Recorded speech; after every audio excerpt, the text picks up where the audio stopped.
नमस्कार दोस्तों।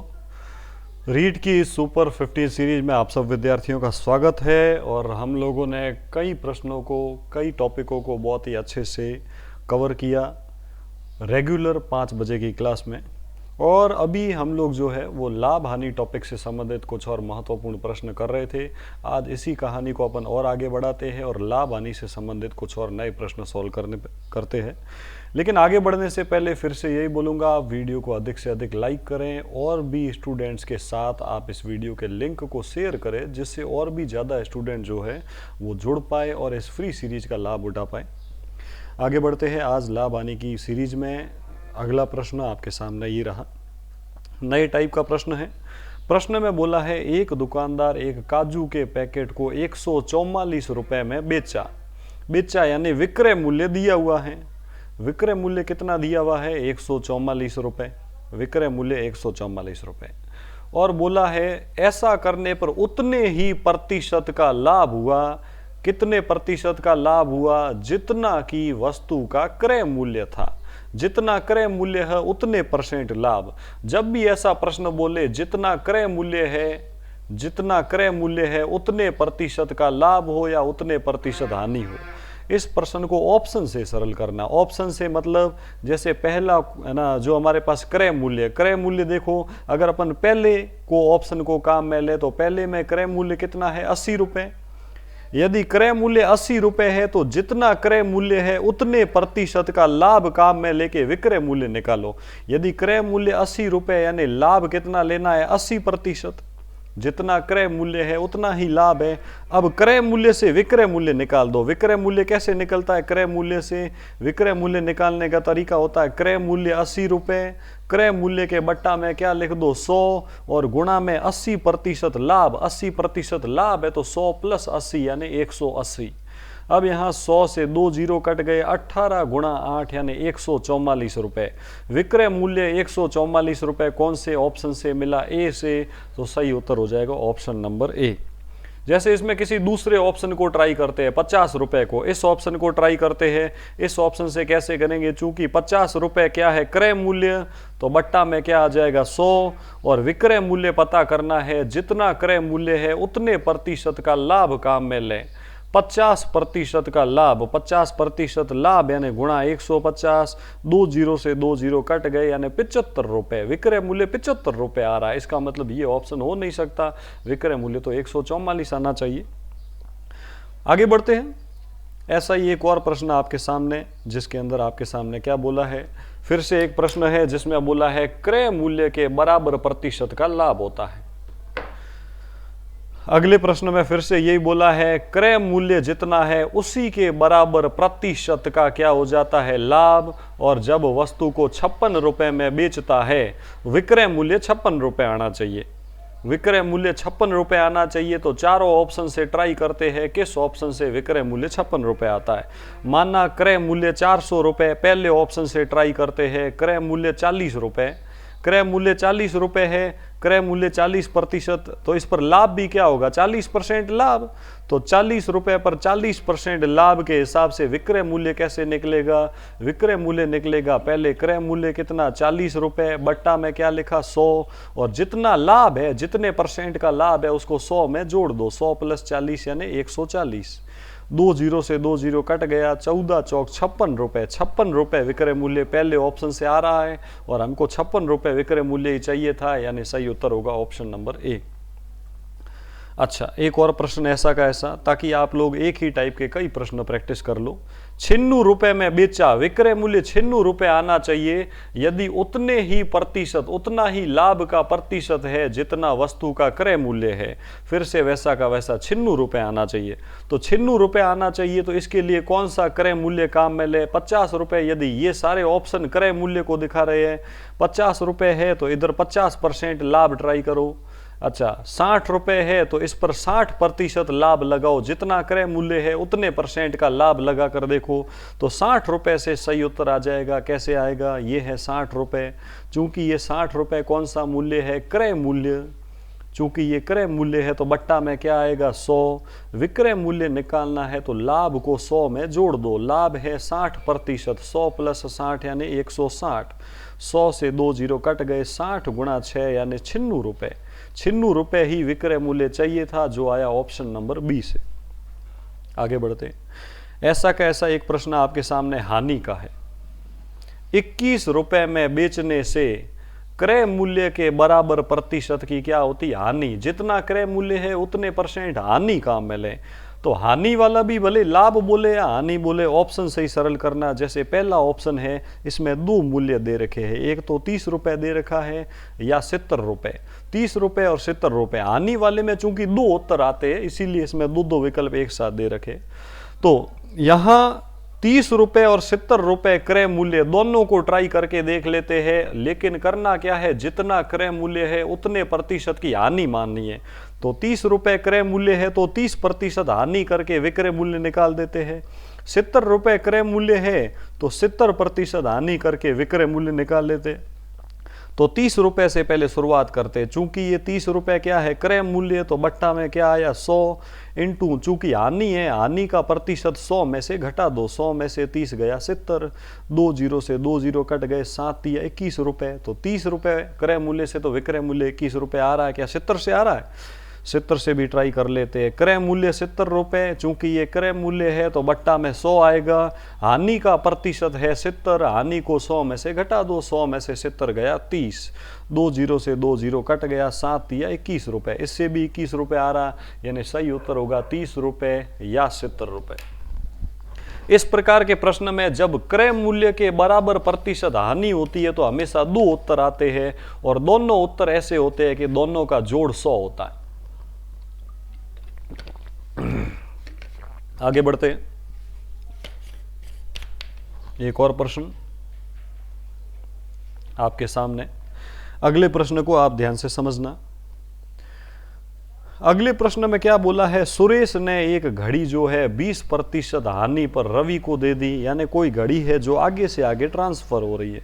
सबसे पहले घड़ी सुरेश के पास थी, सुरेश ने क्या किया, 20% हानि पर वो घड़ी किसको दे दी, रवि को दे दी। रवि ने क्या किया, रवि ने किया 20% लाभ, 20% लाभ पर किशन को दे दी। ये बोला रवि ने 20% लाभ पर किसको दे दी, किशन को। किशन ने क्या किया, किशन ने की 20% की हानि, और उसने वह घड़ी अमर को दे दी। और अमर को घड़ी कितने में मिली, 768 रुपये में। अमर का मूल्य दिया हुआ है 768 रुपये में, तो बताया है सुरेश ने घड़ी कितने में खरीदी। तो इस प्रश्न को कैसे सॉल्व करते, जब पहला मूल्य नहीं दिया हुआ, लास्ट वाला मूल्य दे रखा, बहुत ही आसान तरीका होता है। अच्छा, माना सुरेश का मूल्य कितना है, x इंटू 20% हानि। 20% हानि, 100 में से 20 गया, 80/100। फिर क्या करो, लगातार अगला लाभ है तो 100, 20% लाभ, 100 प्लस 20 यानी 120/100। फिर वापस है 20% हानि, तो 100 में से 20 गया, 80/100। और जो अंतिम मूल्य है 768 रुपये, वो बराबर में आ जाएगा। और अब पक्षांतरण कर लो, चाहो तो पहले काट लो 100 से। अच्छा, पहले अपन क्या करते हैं, पक्षांतरण करके फिर ही काटते हैं। तो x का मान निकालना है, तो ये हो जाएगा 768। तीनों 100 तो ऊपर चले जाएंगे, तीनों जो 100 है वो ऊपर चले जाएंगे। 80, 120 और 80 नीचे आ जाएंगे। तो ये हो जाएगा 100 इंटू 100 इंटू 100 बट्टा में आ जाएगा 80 इंटू 120 इंटू 80। शुरू करते हैं 3 जीरो से, ऊपर 2 और 1, 3 जीरो कट गए। 8 का भाग दे के देखते हैं, 8 9 72, पीछे बचा 4, 8 6 48। 12 का भाग 96 में 8 बार, 8 से 8 कट गया, पीछे बचा क्या, 100 गुणा 10, 100 गुणा 10 यानी 1000 रुपये। इस प्रकार हमारे पास जो प्रारंभिक मूल्य यानी सुरेश का मूल्य आया 1000 रुपये। सही उत्तर होगा ऑप्शन नंबर बी। इसी में यदि प्रारंभिक मूल्य दिया हुआ होता, अंतिम निकालना होता, तो पक्षांतरण करना ही नहीं पड़ता। जैसे सुरेश का मूल्य 1000 रुपये है, तो अमर का क्या होगा, तो 1000 गुणा 80/100 गुणा 120/100 गुणा 80/100। आगे बढ़ते हैं। इसी टाइप का एक और प्रश्न, ताकि इस टाइप के प्रश्नों की अच्छे से प्रैक्टिस हो जाए। क्या बोला है, ए ने किसी वस्तु को बी को दे दिया 25% लाभ पर। ए ने वस्तु दी बी को बी ने किसको दी, सी को, सी ने किसको दी, डी को। ए ने जब बी को वस्तु दी तो उसको हुआ 25% का लाभ। बी ने वस्तु सी को दिया तो उसको कितना हुआ, 20% का लाभ। आगे क्या बोला, सी ने वस्तु डी को दी, सी ने डी को दी तो वो दी 10% लाभ पर, तीनों लाभ है। यदि डी को वस्तु मिली 330 रुपए में, डी का मूल्य कितना है 330 रुपए, तो ए का मूल्य क्या था, फिर से वही तरीका माना, ए का मूल्य कितना है x गुणा 25% लाभ है, तो लाभ है तो 100 में जोड़ के बट्टा में 100 कर दो, 125 बट्टा 100, 20% लाभ 120 बट्टा 100, 10% लाभ 110 बट्टा 100, और ये 330 रुपये अंतिम मूल्य कहाँ आ जाएगा, बराबर में। अब यहाँ से पक्षांतरण करोगे तो 100 सारे ऊपर चले जाएंगे, तो जो x का मान आएगा वो आपके पास आएगा 330, और तीनों 100 ऊपर चल जाएंगे, इंटू 100 इंटू 100 इंटू 100, बट्टा में क्या क्या आएगा 125 गुणा 120 और गुणा में 110, तो 2 जीरो से तो 100 काट लेते हैं। अच्छा, उसके बाद क्या करें, 11 का भाग 33 में गया 3 बार, पीछे 0 यानी 30 हो गया। उसके बाद देखना 25 का भाग 4 बार, 25 का भाग 5 बार, 5 से 30 कटा 6 बार, 6 से 12 कटा 2 बार, 2 से 4 कटा 2 बार, 2 गुणा 100 यानी 200 रुपये। सही उत्तर हो जाएगा 200 रुपये है। ए ने कितने में खरीदा, उसका मूल्य ऑप्शन नंबर ए। अच्छा, एक और प्रश्न नए टाइप का बोला है 50 पेनों का क्रय मूल्य खरीदने का मूल्य 40 पेनों के विक्रय मूल्य के बराबर है। तो ये प्रश्न है हमारे पास नए टाइप का, जिसमें मूल्य नहीं दिया हुआ होता, इतना बोलते हैं कि मूल्य बराबर है, इतने पेनों का क्रय मूल्य इतने पेनों के विक्रय मूल्य के बराबर है। यहाँ वस्तुओं की संख्या दे रखी है, 50 पेन जितने में खरीदे 40 पेन इतने में ही बेचे। ऐसी स्थिति में बस छोटी सी बात ध्यान रखनी है कि ये आपको जो वस्तुओं की संख्या दे रखी है, अगर क्रय मूल्य और विक्रय मूल्य बराबर बोल दे, क्रय मूल्य और विक्रय मूल्य बराबर है, तब उनके क्रय मूल्य और विक्रय मूल्य का अनुपात वस्तुओं की संख्या का उल्टा होता है। यानी 50 पेन खरीदे हैं तो जितने पेन खरीदे हैं क्रय मूल्य वाली संख्या लिख दो विक्रय मूल्य की जगह, यानी ये 50 तो आ जाएगा विक्रय मूल्य की जगह, और विक्रय मूल्य बेचे कितने पेन है 40, तो 40 पेनों का विक्रय मूल्य, तो ये 40 आ जाएगा क्रय मूल्य की जगह। अब आपको क्या करना, 40 और 50 का मान आपको काम में लेना है, यानी आपको ऐसा काम में लेना है कि वस्तु 40 में खरीद के 50 में बेची, 40 में खरीद के 50 में बेचोगे तो लाभ होगा, लाभ कितने का 10 का, लाभ प्रतिशत यानी लाभ बट्टा क्रय मूल्य 10 बट्टा 40 गुणा 100, 0 से 0, 4 से 100 कटा 25 बार। इस प्रश्न का उत्तर होगा 25% का लाभ, ऑप्शन नंबर ए। जब भी मूल्य बराबर दे तो वस्तुओं की संख्या को पलट लो और उन्हीं को मूल्य बना के आप प्रश्न को सरल कर सकते। एक और प्रश्न ऐसा का ऐसा, क्या बोला है, 10 वस्तुओं का क्रय मूल्य 16 वस्तुओं के विक्रय मूल्य के बराबर है। जब मूल्य बराबर हो, ऐसी स्थिति में अभी बताया मैंने क्या करना है, क्रय मूल्य और विक्रय मूल्य, मूल्य बराबर हो तो वस्तुओं की संख्या की जगह पलट दे। 10 वस्तुओं क्रय मूल्य यानी इसको तो विक्रय मूल्य की जगह 10 लिख दो, और 16 वस्तुओं का विक्रय मूल्य वाली वस्तुएं क्रय मूल्य की जगह लिख दो। यानी वस्तु 16 में खरीद के 10 में बेचा, 16 में खरीद के 10 में बेचेंगे तो क्या होगी, हानि। हानि कितने की, 6 की। हानि प्रतिशत चाहिए तो हानि बट्टा क्रय मूल्य 6 बट्टा 16 और गुणा में 100, काट लेते हैं 2 से 3 बार, 2 से 8 बार, 4 से 25 बार, 4 से 2 बार, 25 दिया 75 बट्टा 2, 37.5, 37.5% की क्या होगी हानि, ऑप्शन नंबर बी। आगे बढ़ते हैं, फिर से वैसा का वैसा प्रश्न ताकि आप लोगों की अच्छे से प्रैक्टिस हो जाए। 80 पेंसिलों का विक्रय मूल्य 60 पेंसिलों के क्रय मूल्य के बराबर है। जब मूल्य बराबर हो तो जितनी जितनी वस्तुएं हैं उनकी जगह पलट दो, क्रय मूल्य वाली विक्रय मूल्य की जगह लिख दे, विक्रय मूल्य वाली क्रय मूल्य की जगह लिख दे। तो ये 80 पेंसिलें कौन सी है, विक्रय मूल्य वाली, तो विक्रय मूल्य वाली तो आ जाएगी क्रय मूल्य की जगह। और ये हमारे पास 60 पेंसिलें कौन सी है, क्रय मूल्य वाली, तो इसको कहाँ लिख दें, विक्रय मूल्य की जगह। 80 में खरीद के 60 में बेचा, 80 में खरीद के 60 में बेचेंगे तो क्या होगी, हानि होगी। हानि कितने की, 20 की।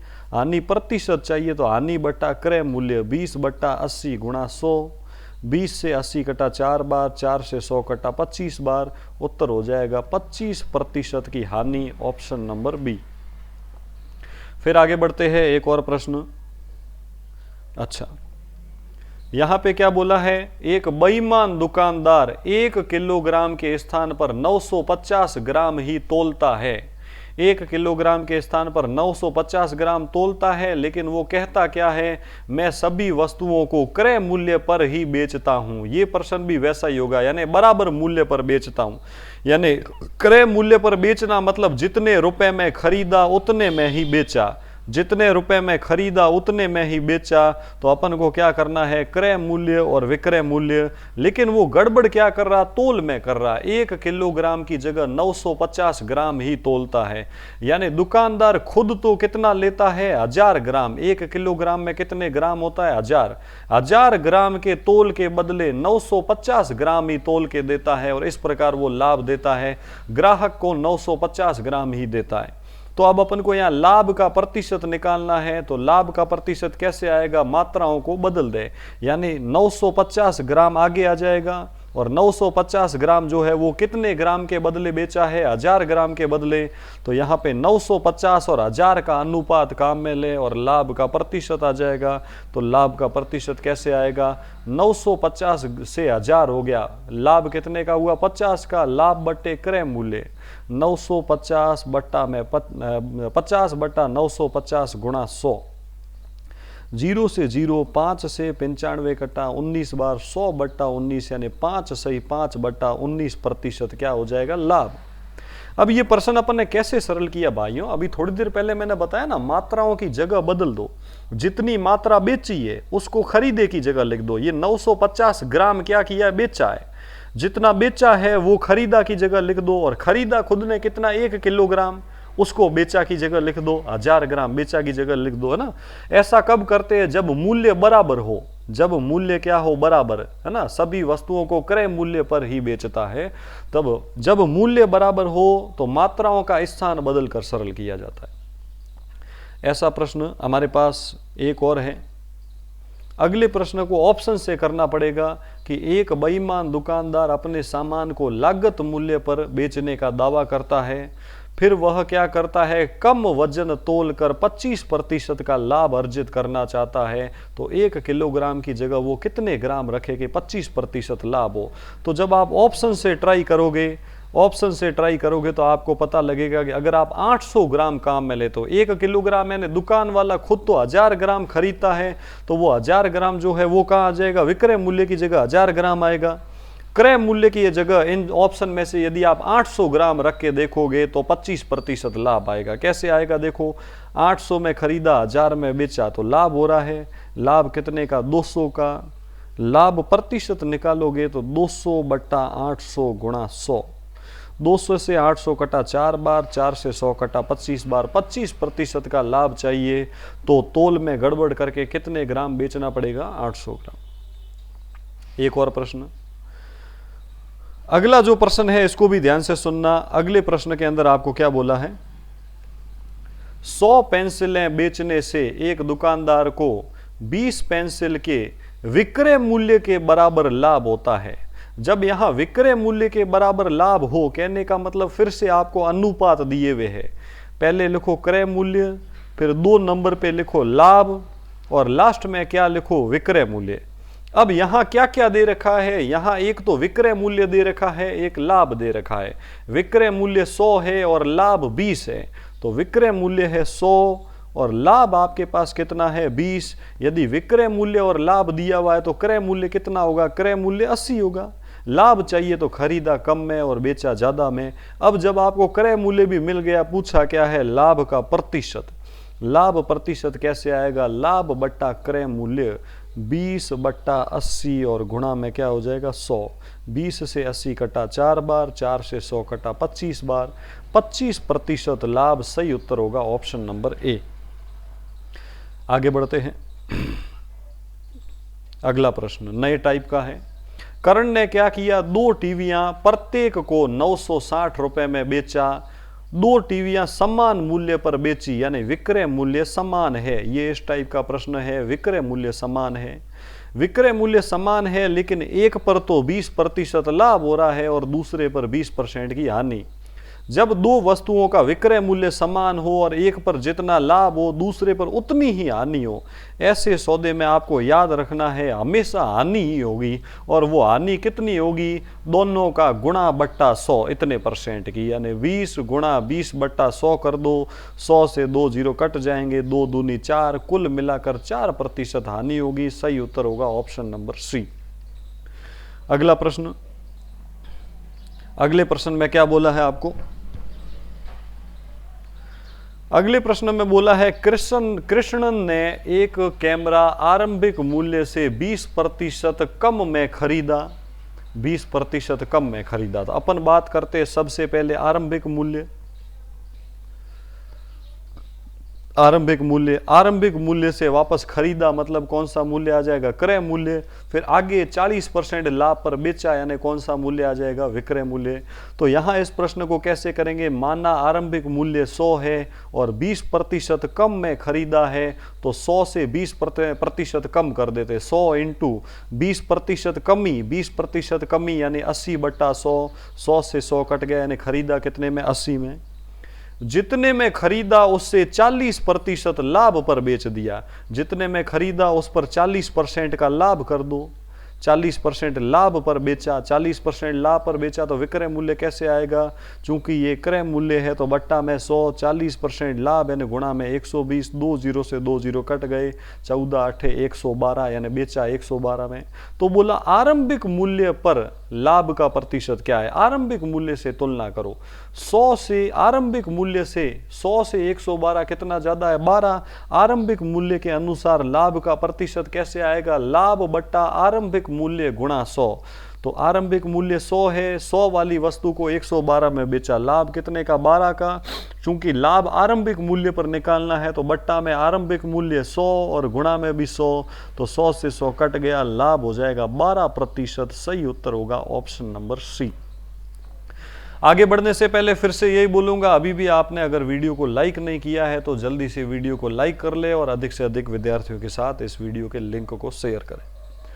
अंतिम प्रश्न आज के इस लेक्चर का आपके सामने, जिसके अंदर क्या बोला है? एक बेईमान दुकानदार सामान को खरीदते समय 10% की गड़बड़ करता है और बेचते समय भी 10% की गड़बड़ करता है, तो बताओ उसे कितने % का लाभ होगा?